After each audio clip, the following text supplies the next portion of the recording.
Wiba Saudara, apa kabar semua? Jumpa lagi di ATP Podcast. Ini bulan Agustus ini, selain hari kemerdekaan, ya, hari ini bertepatan dengan ulang tahun ke-80 ya untuk negara kita yang tercinta, Indonesia. Beta Tech Podcast episode ini pas tanggal 17, dan harapan besar buat bangsa kita ya, semoga Indonesia semakin berjaya ya, mengalami perubahan-perubahan signifikan, teristimewa. Kita tahu bahwa saat ini kan banyak dinamika ya, ekonomi melemah dan seterusnya.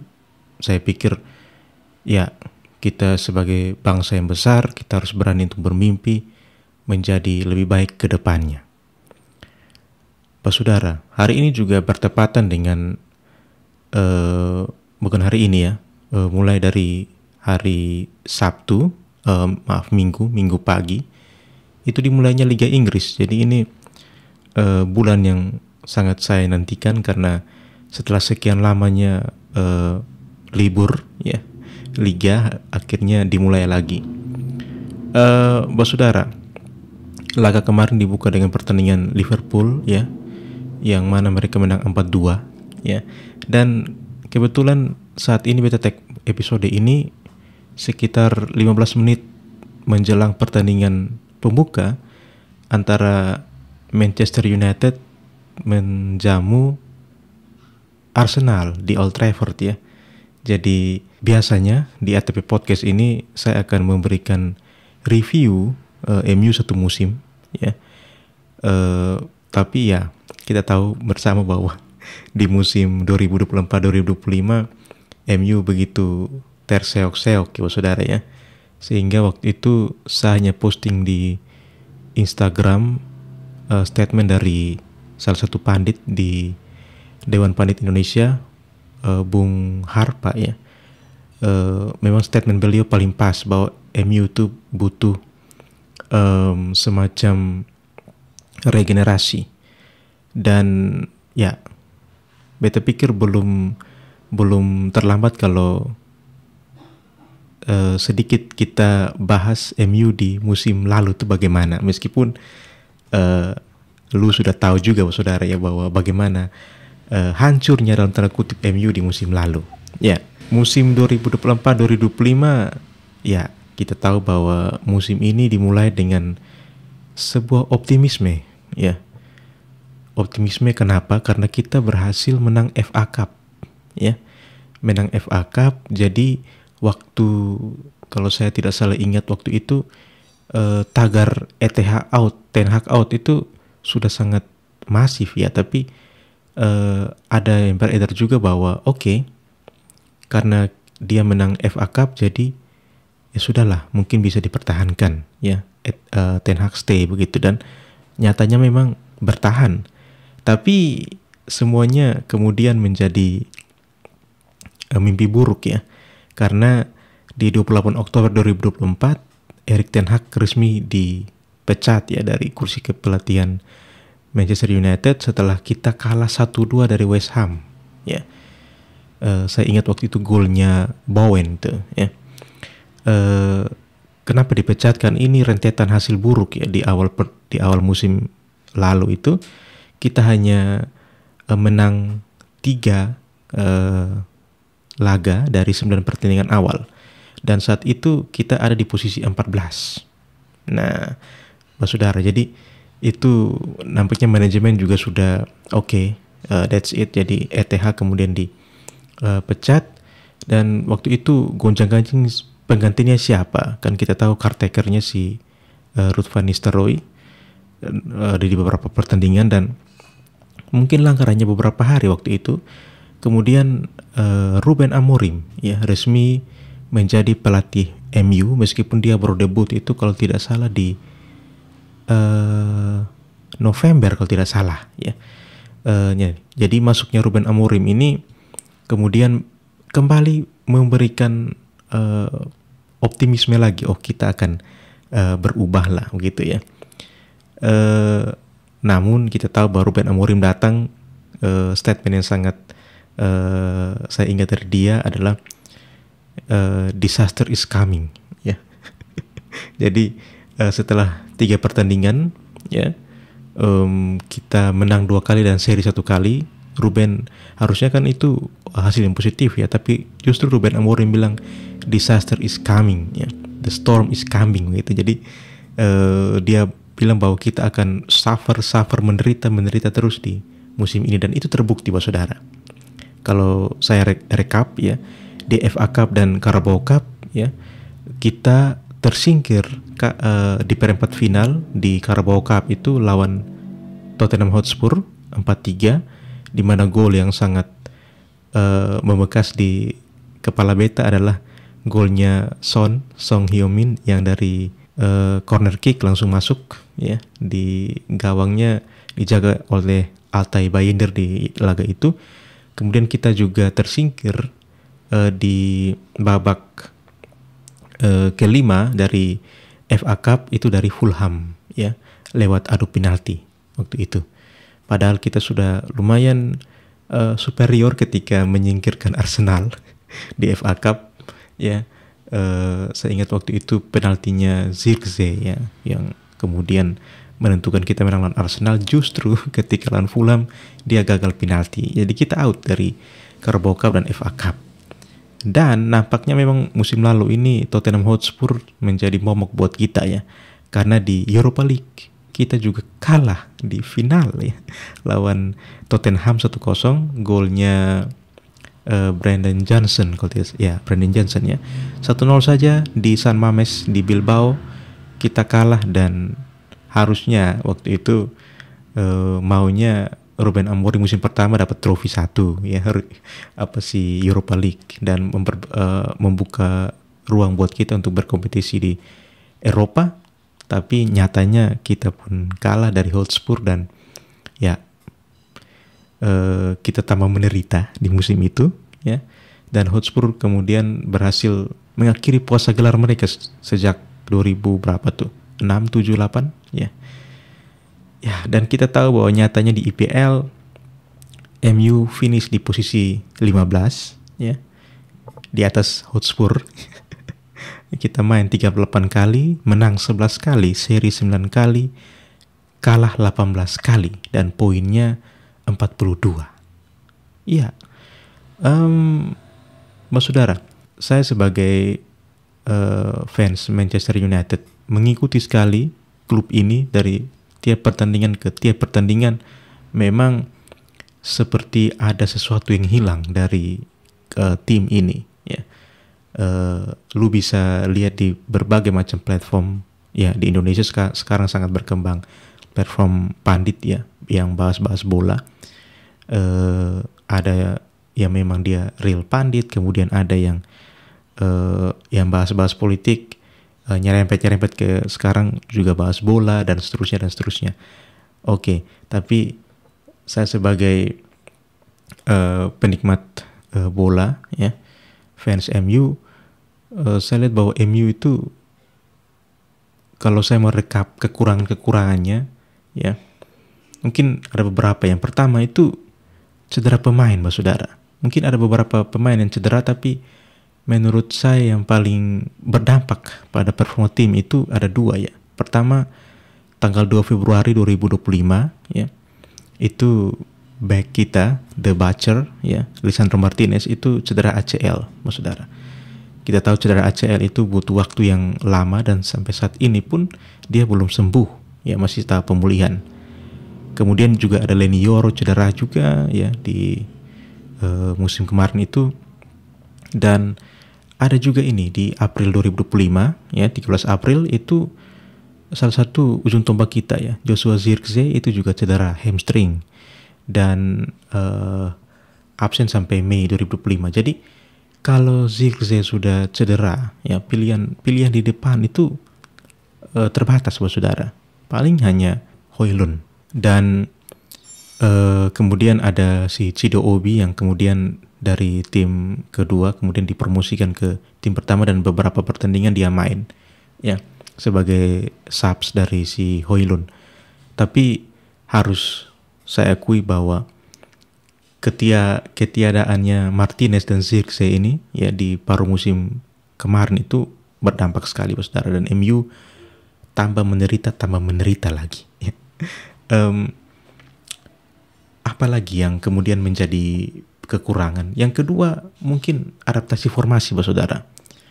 Ruben Amorim selalu diplot bahwa dia pelatih yang agak keras kepala karena dia tetap memakai 3-4-3. Kita tahu formasi ini dibawa oleh Amorim di klub-klub yang dia latih sebelumnya, baik itu di Braga, di Sporting Lisbon ya. Di Braga itu dia menang Liga Portugal Cup di tahun musim 1920. Kemudian di Sporting Lisbon dia menang Liga Portugal juga 2 kali berturut-turut ya, 2021, 21-22, kemudian juara Liga Portugal di tahun 2000 di tahun yang sama gitu. Jadi formasi ini memang selalu dibawa oleh Ruben Amorim ya, 3-4-3 saudara. Kita tahu bahwa di bawah Erik ten Hag itu si MU itu kan pakai formasi 4-2-3-1 ya. Biasanya 2 center back murni ada, biasanya tuh Martinez dengan Deli ya, kemudian 2 wing back murni ada Dalot dan Masraoui, kemudian 2 di depannya itu 2 gelandang ya, ada Eriksen dan Mainu biasanya, kemudian 2 sayap Diallo dan Garnacho, nomor 10-nya Fernandes dan depannya Zirkzee atau si Højlund. Tapi kalau di sistemnya Amorim ya, dia pakai 3 center back murni ya. Misalkan ada Matthijs de Ligt, Harry Maguire atau Lisandro Martinez di 3 di belakang. Kemudian dia pakai 2 wingback yang mobile sekali ya. Bisa Mazraoui, bisa Ahmad juga dipakai di situ. Di kirinya ada Dalot atau ya biasanya Dalot yang dipasang di situ ya. Kemudian 2 nomor 10 ya. Bisa Amad Diallo juga di situ ya.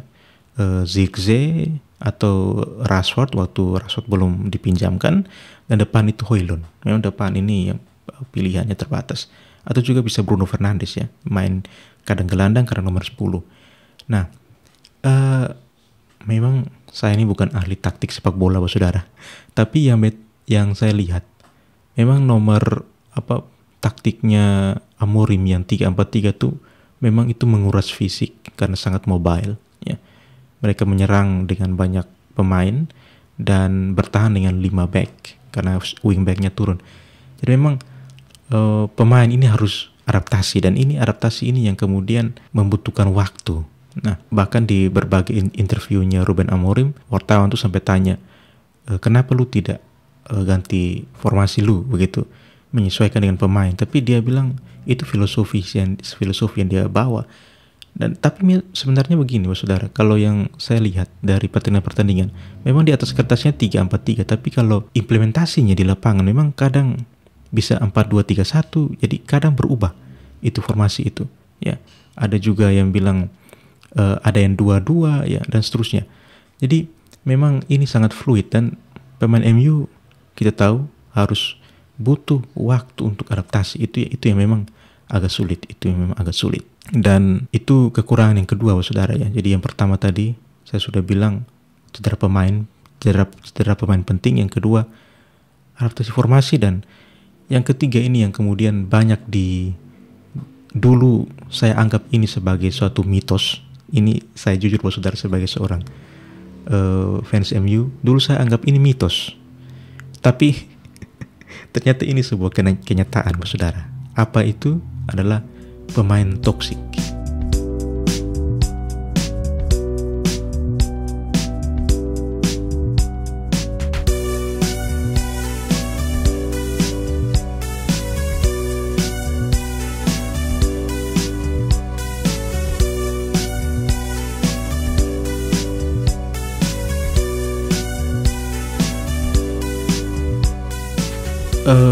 Kalau saudara masih ingat ya, ketika Cristiano Ronaldo masih ada di MU ya, setelah pindah dari Juve itu,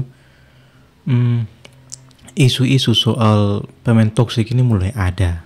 Nah, kemudian ketika wawancara si Ronaldo dengan itu jurnalis Inggris atau Amerika tuh ya. Dan di situ Ronaldo bicara banyak hal, mungkin ada terbesit ya indikasi, tapi sebagai fans MU waktu itu saya belum ngeh begitu ya. Ini benar atau tidak? Ternyata ini dikonfirmasi sendiri oleh salah satu pemain yang sudah cukup lama di MU, yaitu Luke Shaw ya. Dia bilang bahwa saat ini suasana ruang ganti sudah lebih baik. Nah, statement ini baru beberapa minggu yang lalu. Ini menandakan bahwa memang kenyataannya ada, bahwa ada pemain-pemain yang toksik. Nah, kita harus mendefinisikan dulu pemain toksik dalam tanda kutip ini apa ya. Saya suka apa yang dikatakan oleh Panji dan Coach Justin ya di program mereka Offside Duo itu, bahwa pemain toksik itu bisa kita definisikan sebagai pemain yang punya gaji tinggi tapi kontribusinya minim ya. Mungkin kita sebut saja beberapa pemain yang dianggap toksik. Yang pertama itu Sancho, Jadon Sancho, Marcus Rashford ya. Kemudian ada Garnacho ya, dan Anthony. Nah, 4 orang ini yang kemudian mendapat label sebagai pemain toksik. Nah, mungkin kita tidak bisa, kalau saya tidak bisa, mungkin tadi Luke Shaw bilang itu bisa kita konfirmasi, tapi kita kan tidak ada di ruang ganti MU ya. Mungkin kalau kita pakai definisi yang tadi, pemain yang gaji tinggi tapi kontribusi minim, itu bisa kita iakan Bapak Saudara. Karena begini, ketika ya saya setiap kali MU main, terutama musim lalu dan beberapa musim lalu itu, saya usahakan nonton Bapak Saudara. Dan memang 4 pemain ini memang kelihatannya kontribusinya minim, tidak sebanding dengan gaji mereka. Contoh ya, Rashford saja tidak menyerang ya.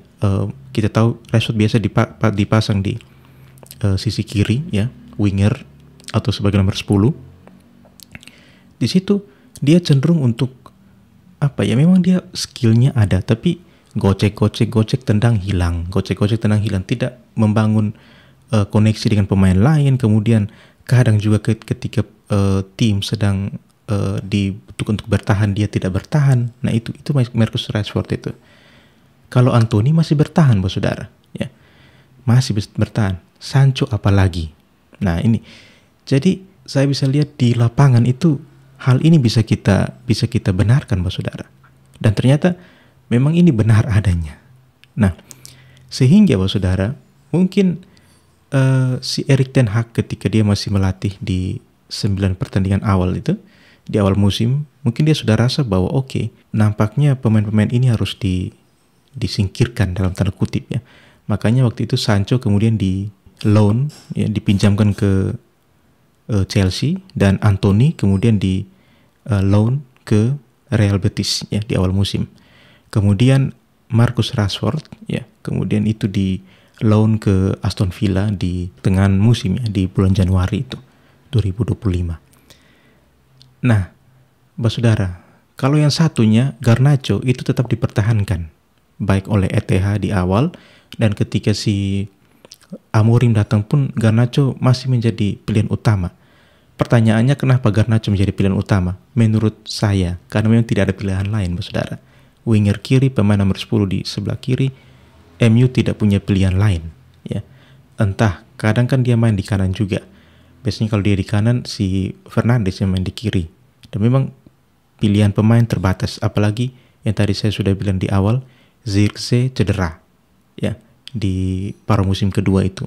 Jadi Garnacho tetap dimainkan, dan per hari ini Bapak Saudara, kabar yang sangat kencang terdengar bahwa memang si Garnacho itu tidak mau main lagi di MU ya.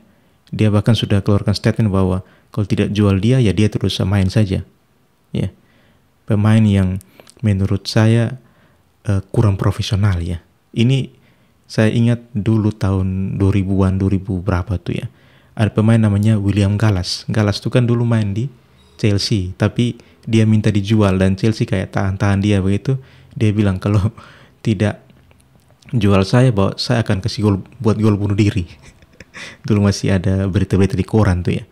Dan akhirnya dia dijual ke Arsenal ya waktu itu. Garnacho dari tingkah-tingkahnya di media sosial juga bisa kelihatan ya. Misalkan dia ketika pakai baju Aston Villa, di belakangnya itu ada Rashford ya. Itu menunjukkan gestur yang kurang bagus. Dan nampaknya Ruben Amorim pun tidak lagi mentore real ya, si Alejandro Garnacho ya. Dan memang pemain ini berbakat, tapi bakat tanpa attitude itu kan kurang bagus juga ya. Jadi memang 4 pemain ini kemudian tidak lagi bermain di MU. Hari ini pun saya lihat di line up ini, saya lanjutkan tag podcast ini setelah Arsenal MU babak pertama selesai, sudah MU ketinggalan 1-0 dari si Arsenal dengan golnya Ricardo Calafiori ya, dari corner ya. Di line up memang 4 pemain ini tidak ada lagi. Tambah satu lagi, Tyrell Malaysia pun tidak ada. Bahkan satu lagi, Rasmus Højlund pun tidak masuk di daftar pemain yang dimainkan untuk melawan Arsenal. Kabar yang mengejutkan ya datang dari Sancho yang akan katanya sudah ditawar oleh AS Roma, Anthony yang katanya mau ke Real Betis atau ke Arab, kurang tahu juga, kabarnya masih belum pasti. Malaysia katanya ditawar juga oleh AS Roma dan ada klub dari Turki, lupa namanya apa. Kalau si Rashford kan sudah resmi dipinjamkan ke Barcelona. Ya, dan kemudian kemarin dia juga wawancara, dia agak mengkritik MU juga, ya. Bukan mengkritik, tapi statement yang Rashford bilang di wawancaranya itu benar, saudara ya. Bahwa MU terlalu banyak ganti pelatih sehingga filosofinya hilang, dan itu saya sebagai fans setuju, ya. MU setelah pasca Sir Alex tidak bertahan dengan satu pelatih yang tetap, tapi terus ganti-ganti, dan memang kita harus mengorbankan banyak hal untuk itu, saudara. Nah, pemain toksik ini kemudian satu persatu akan dihilangkan, ya. Saya belum ambil kesimpulan, saudara ya. Ya, tapi MU itu meskipun dari 3 kekurangan yang tadi sudah saya bilang, ya, yang pertama cedera pemain penting, adaptasi formasi, dan pemain toksik ini, mungkin kita bisa tambahkan satu, ya, satu poin yang bisa menjadi kekurangan juga MU, dan ini lebih ke secara strategi sih, yaitu kebijakan transfer, buat saudara. Nah, di zaman Erik ten Hag, dia membeli banyak pemain yang high profile. Ya, bisa kita katakan Sancho di Dortmund yang begitu luar biasa, Anthony di Ajax yang luar biasa, ya, profilnya luar biasa. Kemudian dia juga beli Tyrell Malaysia tadi saya sudah sebut, itu di klubnya apa? Feyenoord atau Eindhoven, itu juga Malaysia juga bagus. Kemudian beberapa pemain ya ada juga ya, Rasmus Højlund ya, sebenarnya belum terbukti. Tapi begini, khusus pemain-pemain yang kita anggap toksik ini, kebijakan transfer yang menurut beta salah. Kebijakan transfer yang salah karena MU datangkan pemain dengan high profile tapi kontribusinya minim. Kalau yang saya lihat yang mungkin akan dipakai terus oleh si Ruben Amorim di skuadnya, mungkin Casemiro, Lisandro Martinez ya. Kemudian Mason Mount, Andre Onana, Altay Bayindir mungkin ya. Zirkzee, Leny Yoro, ini pembelian yang menurut saya luar biasa. Leny Yoro, Matthijs de Ligt, Nausser Mazraoui, Aiden Heaven, Patrick Dorgu, Seko Kone, itu masih masuk dalam gerbongnya Amorim lah, tapi yang lain akan dibersihkan oleh Amorim. Jadi memang Ruben Amorim ini datang dengan beban yang luar biasa. Dia harus mengoffload pemain-pemain yang kemudian tidak punya kontribusi, kemudian dia harus bangun skuadnya, dan itu yang akan dia rubah, saudara. Mungkin tadi 4 kekurangan MU di musim lalu, mungkin kita supaya fair, kita juga harus sebut kelebihan MU musim lalu apa. Mungkin di antara banyak pandit yang sudah bahas MU, mungkin sedikit saja yang membahas kelebihan MU. Satu kelebihannya adalah apa? Banyak orang lupa bahwa MU itu tidak kalah loh. Tidak kalah di Europa League sampai final lawan Tottenham. Itu baru kalah. Pertanyaannya kenapa mereka tidak kalah di Europa League?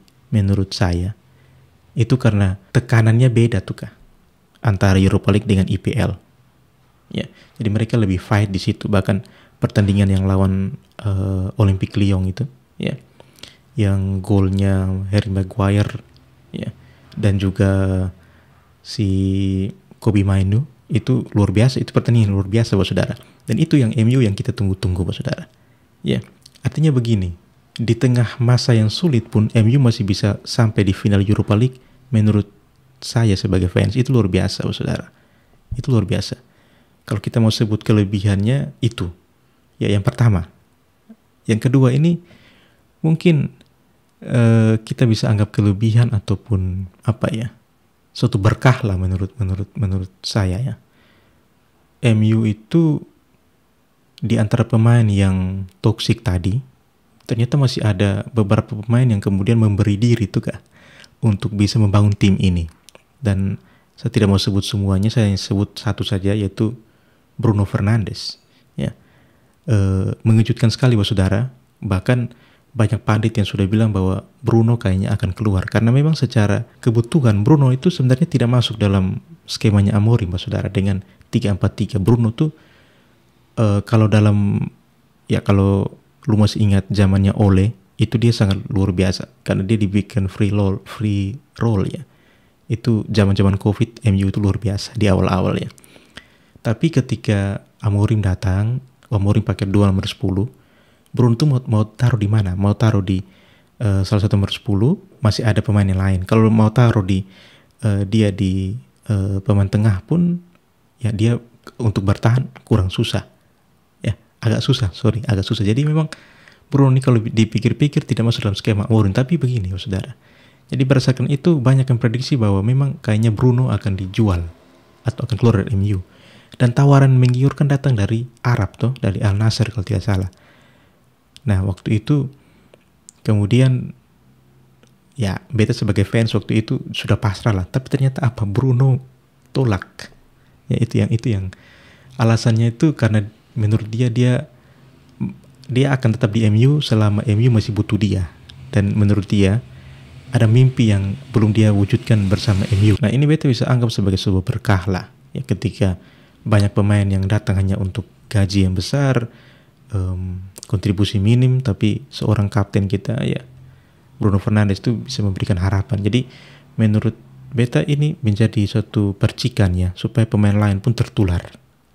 Nah itu Saudara. Jadi mungkin itu dua hal yang bisa menjadi modal MU ya di musim yang baru ini. Nanti kita bahas bagaimana prediksi beta ya sebagai fans MU di musim yang akan datang, sambil beta nonton dulu babak kedua ya. Karena pramusim tuh saya tidak ikuti secara pertandingannya, karena memang berbayar tuh di MU TV itu.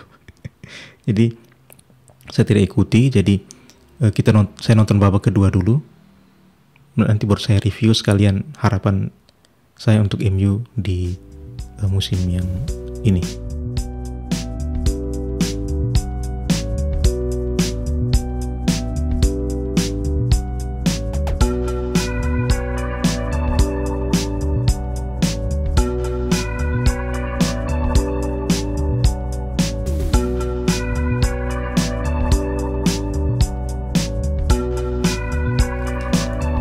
Ya, Saudara,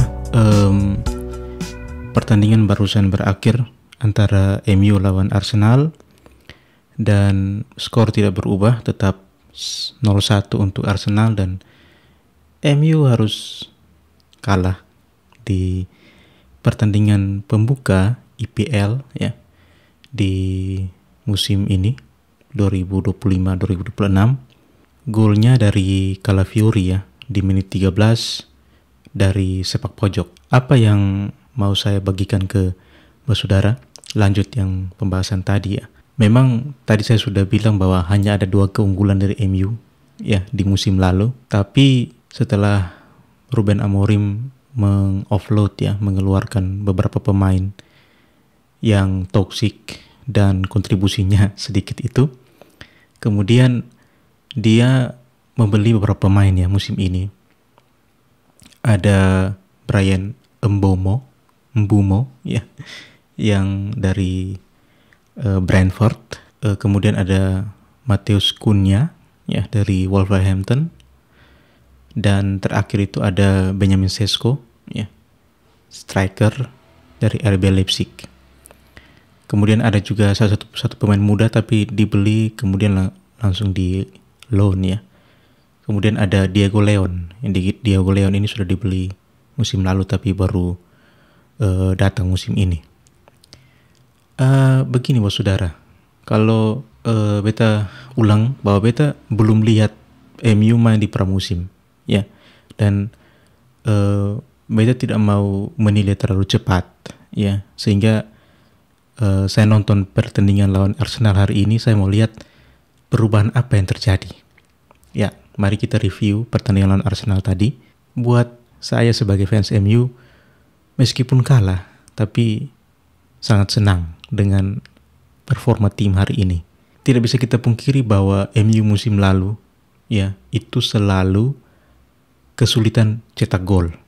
Bahkan untuk buat peluang saja itu susah sekali. Ya, karena apa? Karena ya pemain-pemain egois, ya dribbling kemudian tendang hilang, kombinasi 1-2 tidak ada. Tapi tadi tuh saya lihat bahwa kehadiran Brian Mbumo dan Cunha itu memberikan energi yang luar biasa ya. Tadi tuh mainnya di formasinya itu yang menjadi bisa dikatakan striker bayangan ya. Yang 3 di depan itu Mason Mount di tengah, Cunha kiri dan Mbomo di kanan. Dan luar biasa. Saya tadi lihat tuh pertandingan yang meskipun kalah tapi saya bisa katakan respected loss tuh, kalah dengan terhormat karena peluang yang kita buat tuh banyak sekali ya. Bahkan saya mereframe pertandingan musim lalu, sejak kapan MU tuh main ya kemudian memberikan harapan sebesar pertandingan hari ini, itu jarang bos saudara. Kalau mau jujur musim lalu tuh kita main tuh selalu dengan ketegangan ya, pasti kalah, pasti ini. Tapi tadi nonton meskipun kalah tapi ketika ada perubahan itu luar biasa. Dan yang saya lihat energi daya juang dari terutama Matheus Cunha tadi ya, itu merambat sampai ke pemain yang lain.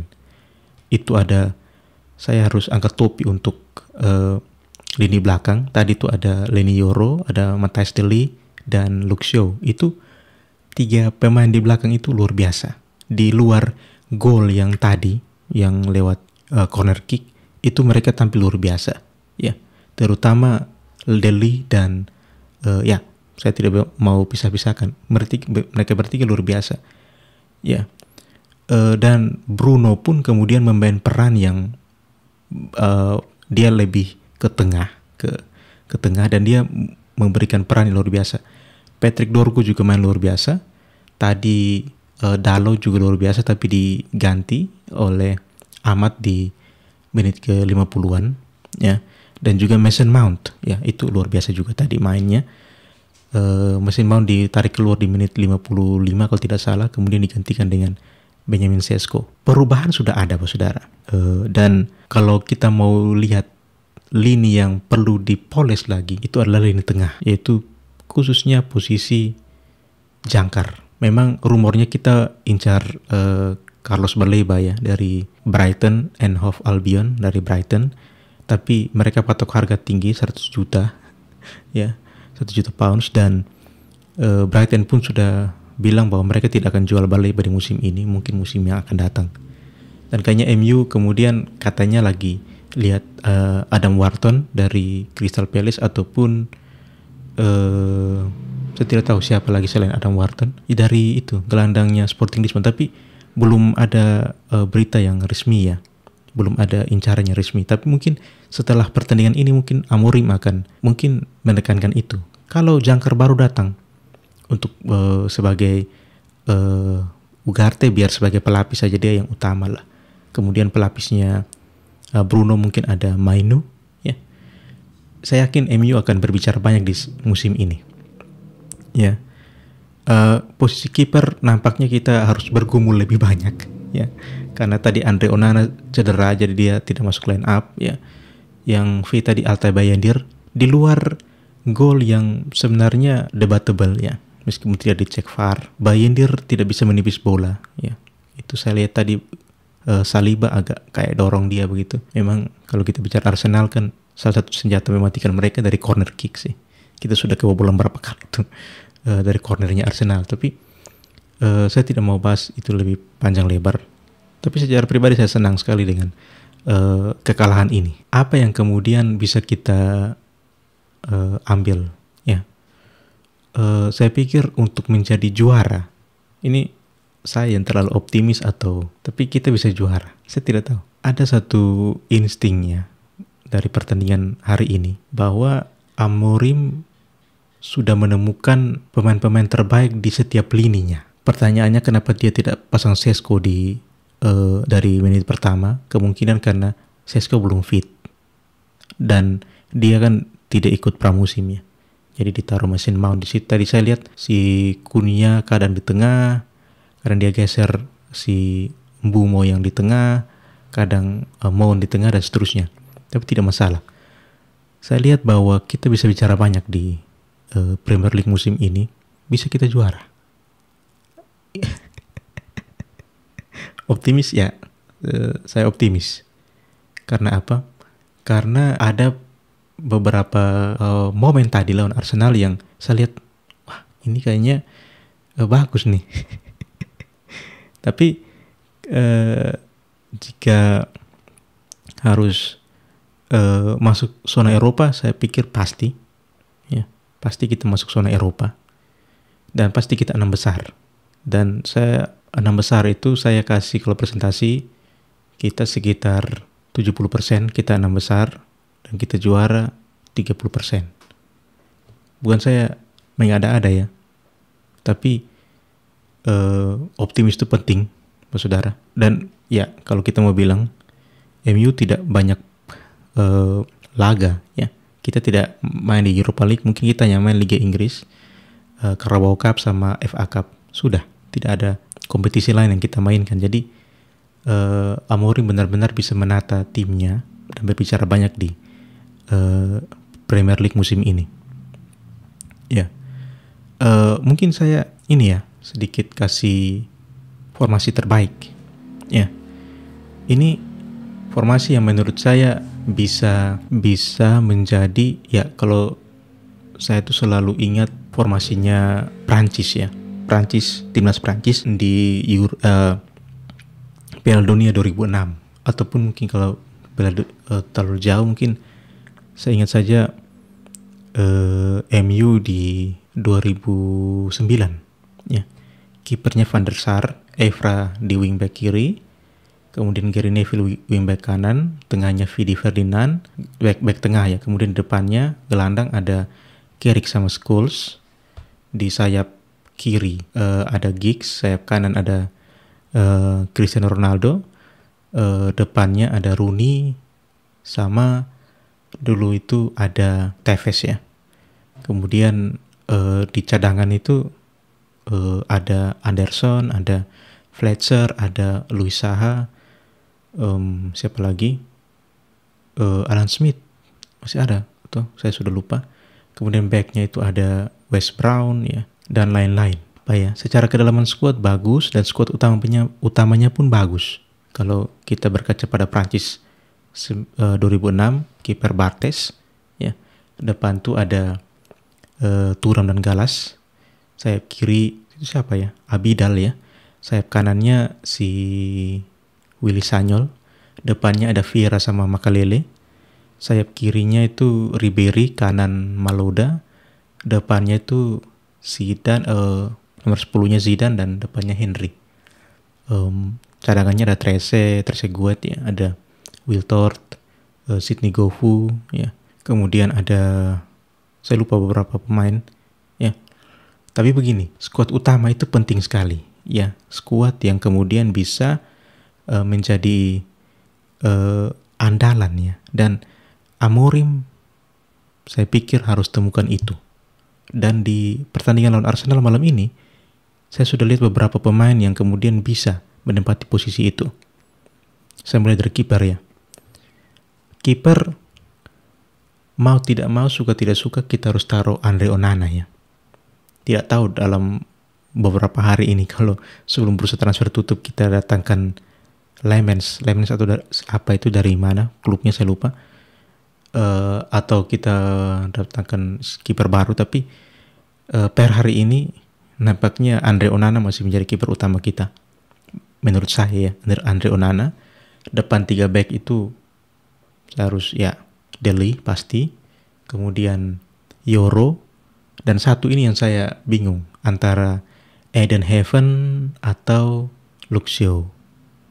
Tapi kalau berdasarkan pengalaman, karena squad itu butuh seseorang yang kemudian bisa memberikan ketenangan karena pengalaman ya, mau tidak mau pemain favorit saya Luxio ya. Jadi di belakangnya itu Yoro, Dele sama Luxio ya. Kenapa tidak Maguire? Maguire saya pikir bisa ketika mungkin Dele atau si butuh rotasi boleh, tapi yang utama mereka bertiga. Dan kita tahu Maguire andalan sekali kalau di injury time ya. Menit ke 80-an kita ketinggalan, Maguire masuk, kemudian kita andalkan bola-bola atas, Maguire itu bisa di situ. Ya. Nah, itu 3 back. Kemudian untuk posisi wing back kiri ya, LWG ya. Istilahnya apa tuh ya? Patrick Dorgu saya pikir meskipun masih agak mentah, tapi dia sudah punya progres yang luar biasa. Tadi juga mainnya bagus ya, meskipun masih ada beberapa kali kehilangan bola.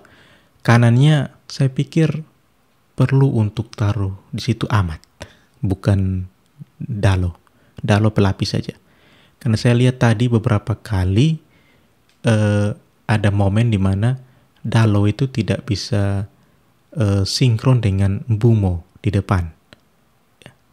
Mungkin belum dapat chemistry-nya, tapi saya yakin kalau Ahmad dan Mbeumo agak lebih klik gitu. Jadi kirinya Dorgu, kanannya Ahmad, di tengah. Nah ini di tengah pasti Bruno sudah ambil posisi 1 ya.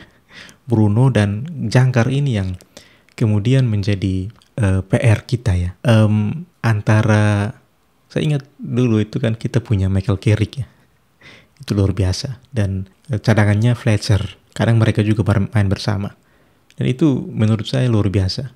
Tapi sekarang tuh kita punya hanya Ugarte, Casemiro ya. Karena Toby Collier kita sudah pinjamkan. Ada Seko Kone, tapi tidak tahu apakah dia akan dimasukkan di tim utama tidak. Kalau memilih antara Ugarte dan Casemiro, mau tidak mau saya harus pilih Ugarte ya. Meskipun dia fisiknya bagus, tapi kadang blunder tuh kah. Nah, kayak tadi ada satu kali blunder, salah passing ke Kai Havertz, hampir masuk kotak penalti ya. Untung ada Maguire yang hadang tadi. Oke, jadi di tengahnya itu Bruno dan Ugarte. Ya. Bruno di situ saya pikir sebagai gelandang murni ya. Gelandang murni bisa dikatakan di playmaker juga, dia bisa main tadi kadang di sebelah kanan, kadang sebelah kiri, kadang main di tengah ya. Tapi ya kelemahan Bruno ya defense-nya kurang ya. Jadi mungkin Ugarte itu yang kemudian harus lebih agresif di tengah. Mudah-mudahan kita bisa datangkan satu DMF ya, jangkar yang bisa menjadi tambahan opsi lah gitu. Di tengah, di depan ini yang kemudian saya pikir sudah menjadi milik dari sebelah kirinya itu Cunha, sebelah kanannya itu Mbeumo dan striker Sesko. Itu menurut saya, saudara. Jadi itu formasi yang menurut saya sebagai fans MU ya, itu paling kuat yang kita punya sekarang. Pelapisnya kita masih punya si Mason Mount ya. Kita masih misalkan masih di wing back tuh masih kiri masih ada si Diego Leon ya. Kanannya tuh masih ada Dalo ya. Gelandang kita masih punya Mainu, kemudian si Casemiro ya. Dan untuk depan kita masih punya Joshua Zirkzee ya. Zirkzee ini bisa target man juga bisa, depan bisa juga main nomor 10. Ya, di belakang kita masih punya Aiden Heaven, ya, masih punya Tyler Fredrickson juga masih ada. Jadi kita punya squad yang menurut saya ya, ini bisa bicara banyak lah. Ya, kita punya kedalaman squad yang lumayan baik. Ya, jika saya bandingkan dengan musim lalu, ya. Jadi mungkin saya kelihatan terlalu optimis, tapi saya suka MU di awal musim ini. Mungkin itu saja yang bisa saya bagikan buat saudara. Ini episode khusus Manchester United. Karena apa, saya kalau nonton YouTube itu ya, nonton banyak pandit, orang-orang yang bahas bola. Saya juga nonton bola kah. Saya juga punya pendapat, saya juga punya prediksi begitu ya. Memang kalau MU itu, ini tadi kalah saya buka sekilas Twitter X ya, itu sudah banyak yang hujat itu. Baru awal musim ya, sudah banyak yang berbicara dengan atau mengeluarkan pendapat yang negatif. Tapi kalau fans MU yang menurut saya ya, fans MU yang mengikuti MU dengan teliti ya, bisa dikatakan seperti itu, pasti dia senang dengan pertandingan malam ini. Dan mungkin sebenarnya faktor terbesar kenapa saya bisa bilang MU bisa bicara banyak, karena saya sudah nonton pertandingan dari Big Six ya, di luar Liverpool ya. Liverpool saya tidak nonton. Arsenal malam ini saya nonton. Arsenal malam ini mainnya kurang sekali ya. Mungkin fans Arsenal yang tidak anti kritik mungkin akan mengiyakan pendapatnya saya. Arsenal mainnya kurang sekali, terutama ketika ya, katanya Arsenal kan minusnya di striker. Sudah datang Gyökeres pun tadi tidak bisa bicara banyak karena banyak ditutup ya. Kemudian saya lihat tadi juga permainan Arsenal tuh banyak tidak berkembang di luar gol. Itu saya pikir fans Arsenal pun akan setuju dengan ini ya. Secara squad mereka lebih matang ya, tapi sorry to say, di luar gol yang tadi sebenarnya Arsenal kurang. Saya pikir mungkin kehilangan Thomas Partey ya, itu kehilangan besar itu ya. Yang berikut saya nonton Tottenham kemarin itu, Tottenham lawan Burnley ya. 2 gol dari Richarlison ya. Tottenham menurut saya kehilangan Son itu dampaknya akan besar. Apalagi kayaknya siapa nomor 10-nya itu cedera agak lama. Tottenham juga saya lihat tidak bisa bicara banyak. Maksudnya ada mungkin karena lawannya Burnley ya. Gitu. Kemudian Man City ini yang memang menangnya besar ya, 0-4. Tapi saya lihat Pep Guardiola nampaknya harus berpikir banyak ya. Tapi saya salut dengan pembeliannya, Reiners itu mainnya bagus sekali, tenang dia. Tapi City nampaknya harus meramu lagi karena ini musim perdana mereka tanpa KDB ya, Kevin De Bruyne. Jadi mereka juga masih meraba-raba di luar kemenangan 4-0. Ada Newcastle juga kemarin lawan Aston Villa itu 0-0 seri ya. Alexander Isak tidak main. Saya lihat Anthony Gordon susah sekali untuk menjadi seorang striker. Chelsea seri lawan Crystal Palace nyaris kalah menurut beta ya. Chelsea saya tidak tahu, tapi Maresca kayaknya main dan 3 back juga ya. Dengan saya lihat Cucurella lebih maju ke depan membantu Caicedo ya, entahlah ya. Tapi tadi lawan Crystal Palace Chelsea ngos-ngosan. Jadi begini Bapak Saudara, kenapa sampai saya bisa katakan saya optimis MU musim ini? Karena tim-tim lain pun kemudian merombak skuad dan masih meraba-raba ya. Minus Liverpool ya, saya tidak berani berstatement karena saya tidak nonton. Saya hanya lihat highlightnya. Saya lihat Ekitike buat gol ya, dan mereka menang 4-2 ya. Ekitike buat gol, kemudian ada Chiesa, Salah, ya, Gakpo, dan sebenarnya golnya juga gol penentu kemenangannya kan datang di menit 88 dan 94 ya, tambahannya dari Chiesa dan Salah itu. Artinya begini, MU kenapa bisa? Karena kita tidak ada ekspektasi apa-apa, dan saya harus bisa katakan saya optimis. Mark my statement ya saudara. Nanti kita lihat ya mungkin pertengahan musim saya akan buat episode lagi untuk bahas MU, untuk melihat apakah memang saya terlalu optimis atau saya realistis. Baik saudara, sampai jumpa di episode yang lain. Ya, buat saudara yang dengar sampai menit terakhir dan bukan fans MU, luar biasa terima kasih sudah dengar. Cheers.